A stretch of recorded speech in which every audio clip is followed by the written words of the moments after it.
पंतप्रधानांच्या काटकसरीच्या आवाहनावर राज ठाकरे यांनी मोदींना पत्र दिले।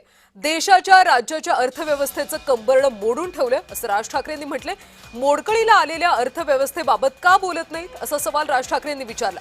कच्चं तेल हे 60 आणि $56 असताना चढ्या भावानं पेट्रोल विकलं, त्यावेळी लोकांकडून घेतलेले लाखो कोटी रुपये कुठे गेले असा सवाल राज ठाकरे यांनी विचारला।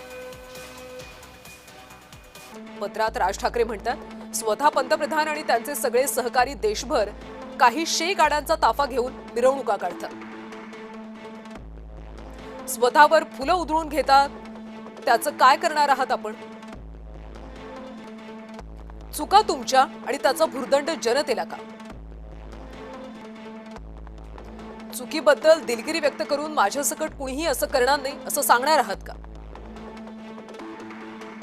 निवडणुकीमध्ये प्रचार रोड शो करताना कोट्यवधी लिटर्स पेट्रोल डिझेल वाया गेलं तेव्हा का नाही सुचलं? अफाट पैशांचा खेळ करून मतदान मिळवलं तेव्हा का नाही सुचलं?